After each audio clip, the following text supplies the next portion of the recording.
तुझे मना किया था ना शक्ति, फिर तू क्यों गया वहां? तुझे कुछ हो जाता तो? मैं इसलिए मना कर रही थी कि तू मेरे साथ मत आ। वो तो मैं समय से पहुंच गई, वरना आज पता नहीं क्या हो जाता। अब खड़ा क्या है? चल उठा ये पानी भरने वाली रस्सी और घर चल। घर पे सब इंतजार कर रहे हो। मौसी की डांट खाने के बाद शक्ति ने पानी भरने की रस्सी उठाई और मौसी के पीछे पीछे चल पड़ा। घर आकर मौसी ने सबसे कह दिया कि ये फिर उस पुराने महल में गया। और फिर होना क्या था, शक्ति को वहां सबसे बहुत डांट पड़ी। आप सोच रहे होंगे कि ये क्या चल रहा है, तो चलिए मैं आपको इस कहानी के फ्लैशबैक में लेकर जाता हूं। शक्ति जब 7 साल का था तब वो अक्सर छुट्टियों में नानी के घर जाता था। एक दिन शक्ति नानी के घर की छत पर गया तो उसे वहां पास में एक पुराना टूटा फूटा महल नजर आया। न जाने उस महल में ऐसा क्या था कि उसकी पहली ही झलक में शक्ति उस महल की तरफ बहुत आकर्षित हो गया और उसके मन में बस वहां जाने की धुन सवार हो गई। शक्ति ने मौसी से कहा कि मुझे उस पुराने महल में जाना, तो क्या आप मुझे वहां लेकर जाओगी? कुछ पलों की चुप्पी के बाद मौसी बोली, थोड़ी देर रुक, पीने का पानी खत्म हो जाने दे, फिर चलते हैं। शक्ति वहां मौसी के साथ गया, लेकिन मौसी ने महल के अंदर नहीं जाने दिया। शक्ति बहुत मायूस हो गया था। फिर वो लोग महल के बाहर से ही घर वापस आ गए। करीब 2-3 दिन बाद शक्ति अपने एक दोस्त मनोज के साथ फिर उस महल की तरफ गया और वहां इमली तोड़ने लगा। तभी वहां उसे मोगरे के फूल दिखे तो शक्ति ने मनोज से कहा कि तू यहां फूल तोड़, मैं अभी आता हूं। ये कहकर शक्ति वहां से चला गया। शक्ति अपनी उत्सुकता को शांत करने के लिए उस महल के अंदर तो चला गया। वहां जाके उसने देखा महल तो अंदर से उतना पुराना नहीं है, तो आखिर इस महल की देखभाल कौन करता है?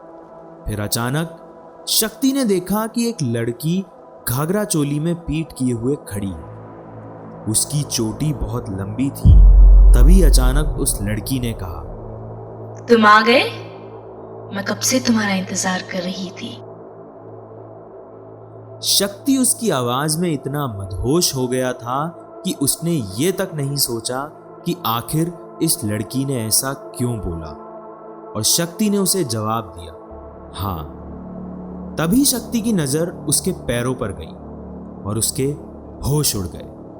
उसने देखा कि उस लड़की के पंजे आगे की तरफ ना होकर उसकी तरफ हैं, और ये देख शक्ति वहीं बेहोश हो गई।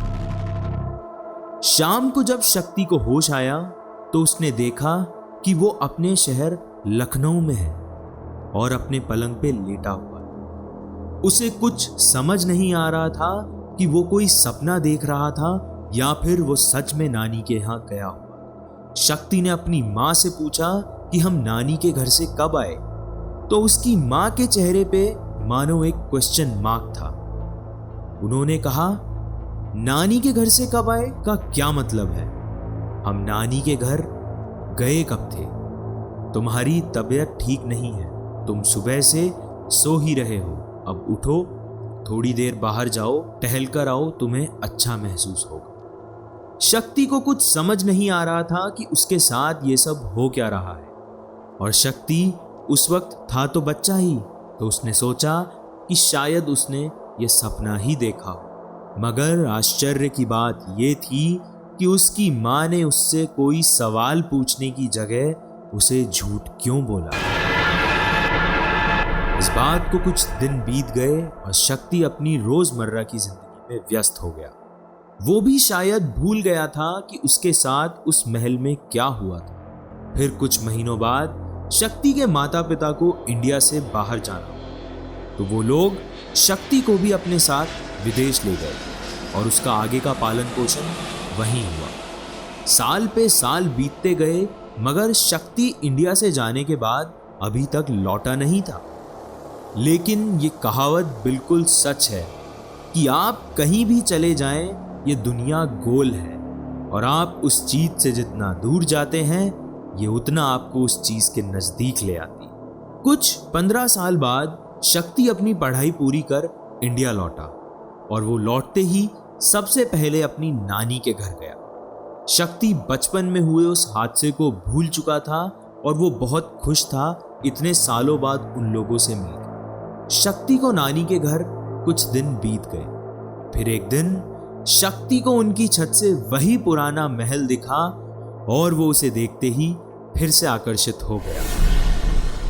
वो नीचे गया और अपनी मौसी को बोला कि मैं उस महल तक जाकर आ रहा हूं, लेकिन मौसी ने उसे रोक लिया क्योंकि बचपन में वहां जो उसके साथ हादसा हुआ था उसके परिवार वाले उस हादसे को भूल नहीं पाए थे। फिर उस रात वो सब लोग छत पर बातें करते करते सो गए और शक्ति को नींद नहीं आ रही। उसने अपनी घड़ी में देखा तो 12 बज रहे थे। उसका ध्यान फिर उस पुराने महल पर गया और फिर शक्ति ने मन बना लिया कि कल मैं यहां जरूर जाऊंगा और फिर वो सो गया। दोपहर में मौका देख शक्ति पुराने महल पहुंच गया। उसके मन में एक अजीब सा डर भी था तो एक सवाल भी था। डरते डरते शक्ति अंदर गया, तभी उसे कुछ खनकने की आवाज सुनाई दी। उसने थोड़ा और अंदर जाकर देखा तो एक लड़की हाथों में चूड़ी और लहंगा चोली पहने ढेर सारे फूलों से कुछ बना रही थी। उसने शक्ति को देखा और पूछा, तुम कौन हो? तो उसने कहा, मेरा नाम शक्ति है और तुम्हारा क्या नाम है? तब उस लड़की ने जवाब दिया, मेरा नाम बुलबुल है। क्यों आए हो यहाँ, वो भी इतनी दोपहर में? तो फिर शक्ति ने उसे वहां आने की वजह बताई और फिर ऐसे ही दोनों में बातचीत शुरू हुई और वहां रोज आने जाने का सिलसिला शुरू हुआ। और कुछ ही दिनों में शक्ति को यह एहसास हो गया कि उसे बुलबुल से प्यार हो गया है और वो उसे भी पसंद करने लग गई। फिर एक दिन शक्ति को न जाने रात में बुलबुल से मिलने का मन हुआ और वो अपने दोस्त मनोज को साथ लेकर महल पहुंच गया। मनोज ने कहा कि तू जा मिलके आ, मैं यहीं रुकता हूं। शक्ति अंदर गया और वहां सामने बुलबुल पीठ किए हुए खड़ी थी। उसने पूछा, आ गए तुम? उस लड़की का इतना बोलना था और शक्ति को अचानक अपने बचपन का वो हादसा याद आ गया और वो डर के मारे सकपका गया और जोर जोर से चिल्लाता हुआ महल से बाहर आ गया।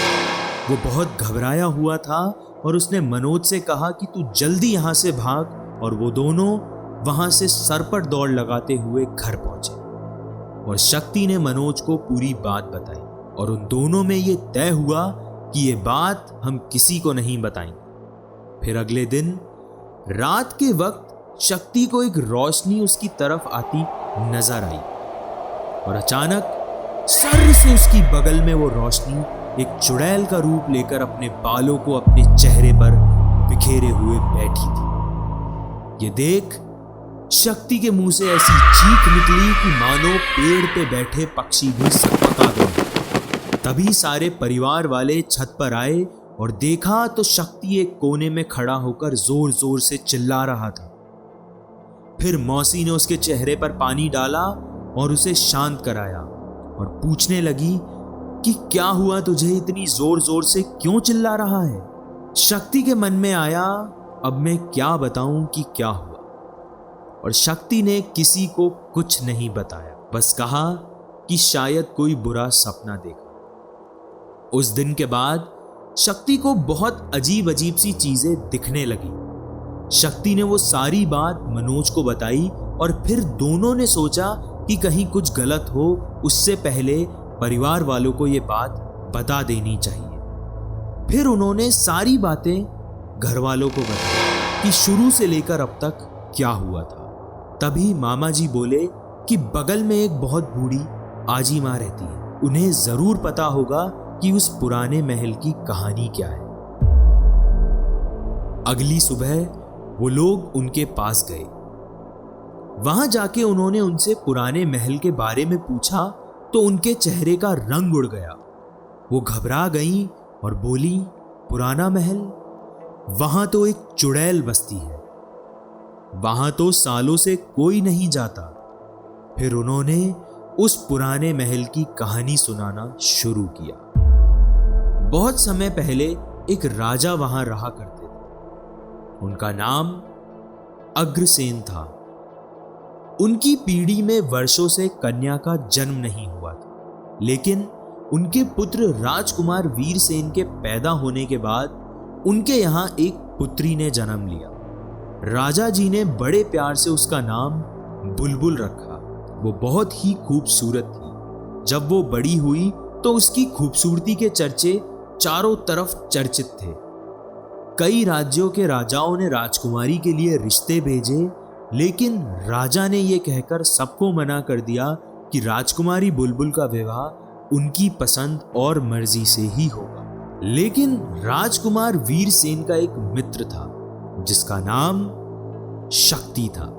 वो राजकुमारी को मन ही मन चाहता था। उसने कई बार राजकुमारी को सच कहने की कोशिश की, लेकिन वो कह नहीं पाता था क्योंकि शक्ति एक साधारण परिवार से था।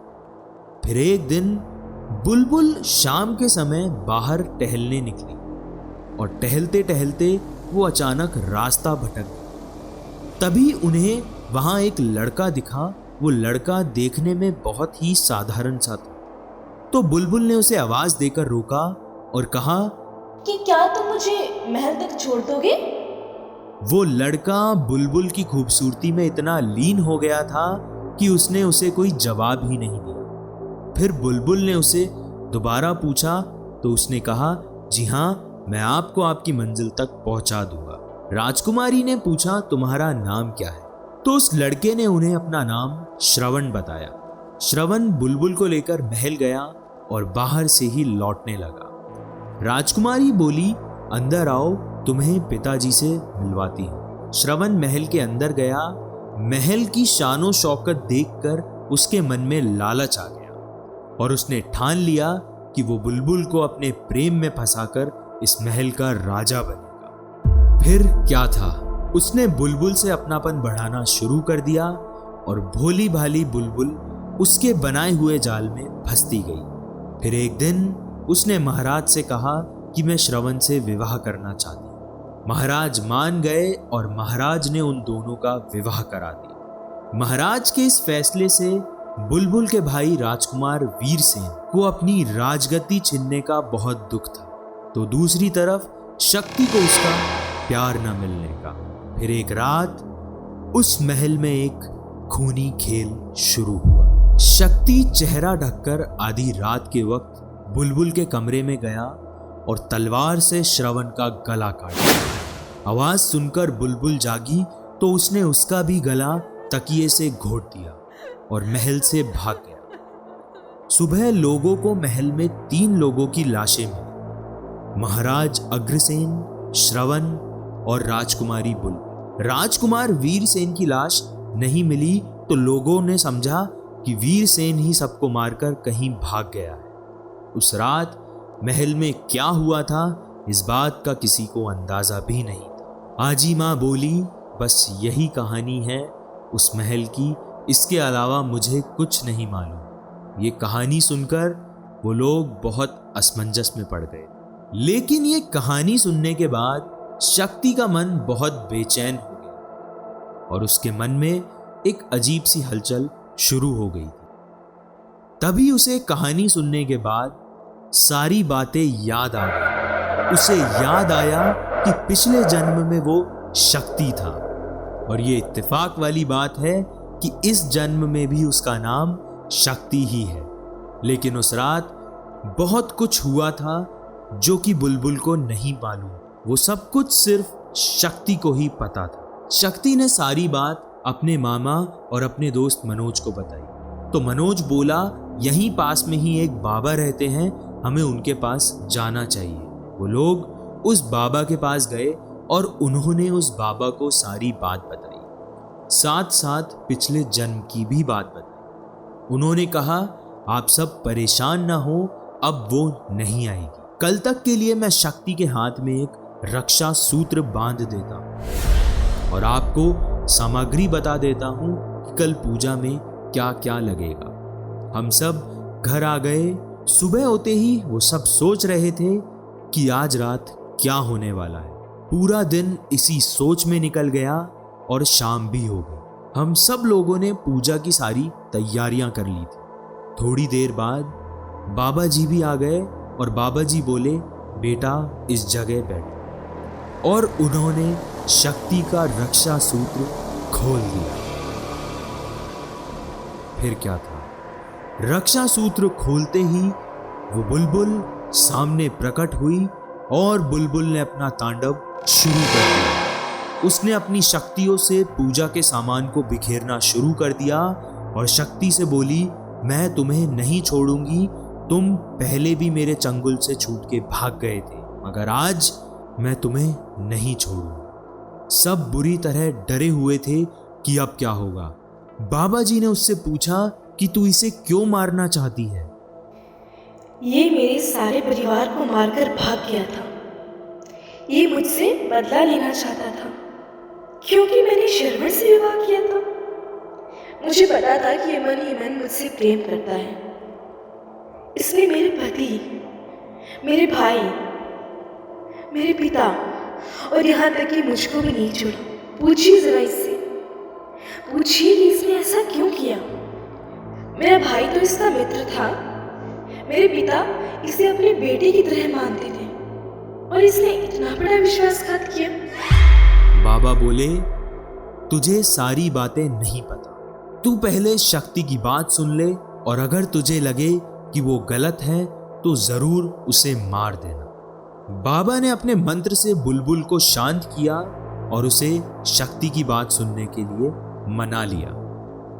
शक्ति ने बोलना शुरू किया। जिस दिन महल में यह हादसा हुआ था, उस दिन वीरसेन दिन में मेरे पास आया था और उसने मुझे बोला कि आज रात को राज्य का फेरा करना है, कि सारे कामकाज ठीक से हो रहे हैं या नहीं और प्रजा हमारे बारे में क्या सोचती है, इस बात का भी हमें पता लग जाएगा। मैंने बोला, हाँ क्यों नहीं, मैं किस प्रकार तुम्हारी मदद कर सकता हूं? वीर बोला, बस तुम आज रात के लिए अपने कपड़े दे दो ताकि मैं राज्य में जाऊं तो प्रजा मुझे पहचान न सके। शक्ति ने बिना कोई सवाल करे उसे अपने कपड़े दे दिए और फिर वीरसेन शक्ति के कपड़े लेकर चला गया। रात में शक्ति ने सोचा कि कहीं वीरसेन को किसी मदद की जरूरत तो नहीं, मैं देख आता हूं। तो मैंने महल के बाहर दो सेवकों को आपस में बात करते हुए सुना। वो कह रहे थे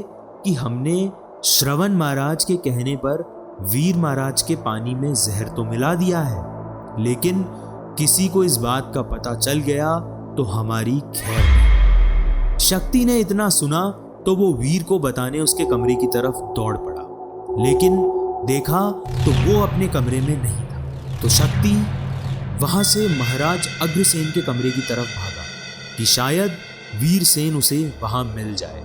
लेकिन जब मैं महाराज के कमरे की तरफ पहुंचा तो मैंने देखा वीरसेन मेरे दिए हुए वस्त्र पहने अपने मुंह को कपड़े से ढक रखा है, तलवार खून से सनी है। वहीं बगल में महाराज अग्रसेन का मृत शरीर पड़ा है और वो उस मृत शरीर को देख बोल रहा था कि पिताजी, आपने अगर मेरी बात मान ली होती तो आपका ये हाल न होता। अब श्रवण और बुलबुल की बारी है और वीर तुम्हारे कमरे की तरफ भागा।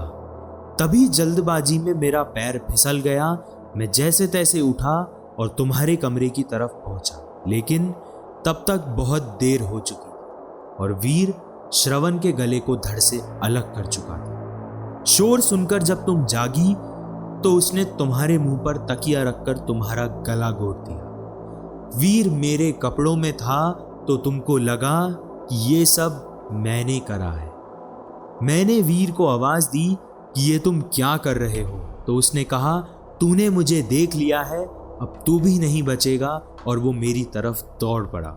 मैं भागते भागते महल से बाहर निकल गया, लेकिन वो भी मेरे पीछे आ रहा था। मैं जंगल की तरफ भागा, लेकिन उसने मुझे देख लिया था और दूर से ही उसने अपनी तलवार मेरी ओर फेंक मुझे भी मार दिया। फिर उसके बाद वीर कहाँ गया ये बात किसी को नहीं पता। ये राज ही रह गया। बस यही कहानी थी बुलबुल। मैं तो तुम्हें तब भी प्यार करता था और मैंने तो तुम्हें आज भी प्यार किया। अगर तुम्हें लगता है कि मैं गलत हूं तो तुम अपना बदला ले सकती हो। आगे बढ़ो और मुझे मारकर अपनी आत्मा को मुक्ति दिला दो। लेकिन बुलबुल बोली, मुझे तुम्हारी बात पर भरोसा है, मैं तुम्हें अब कभी परेशान नहीं। और बुलबुल चली गई, फिर कभी भी शक्ति को नहीं दिखी। सुनने में यह किस्सा एक हकीकत की तरह लगता है, मगर क्या आप भी इस हकीकत में यकीन करते हैं? क्या आपको भी लगता है कि पिछले जन्म में करे हुए कर्म का बदला लेने के लिए वो आत्मा पुनः जन्म ले सकती है? मासूमियत किसे नहीं खींच लेती है, पर क्या कभी खौफ भी मासूम हो सकता है? आत्माएं बहुत अकेली होती हैं और वो हमेशा आपसे आपका साथ चाहती हैं। ये बात और है कि आपको उनके साथ से डर लगता है। तो आप भी सोचिए, क्या पुनः जन्म किसी का हो सकता है या फिर ये कोई प्रेत आत्माओं की साजिश होती है? आप इस सवाल का जवाब ढूंढिए। तब तक के लिए मैं आपसे इजाजत लेता हूँ। आज की कहानी आपको कैसी लगी मुझे कमेंट्स में जरूर बताएं। अगर आपके पास भी कोई कहानी है, कोई किस्सा है तो उसे मेरे साथ जरूर शेयर करें। ईमेल आपकी स्क्रीन पर है, बस अपने शब्दों में लिखिए और भेज दीजिए। अगर आप ये कहानी स्पॉटिफाई या जियो सावन पर सुन रहे हैं तो चैनल को फॉलो करें और शो को रेट जरूर करें। और अगर आप ये कहानी YouTube पर देख रहे हैं तो वीडियो को लाइक करें, चैनल को सब्सक्राइब करें। आज की कहानी में बस इतना ही। अगले हफ्ते मैं फिर लौटूंगा आपके लिए एक और डरावनी कहानी लेकर। धन्यवाद। आप सुन रहे थे the horror show by Karnik.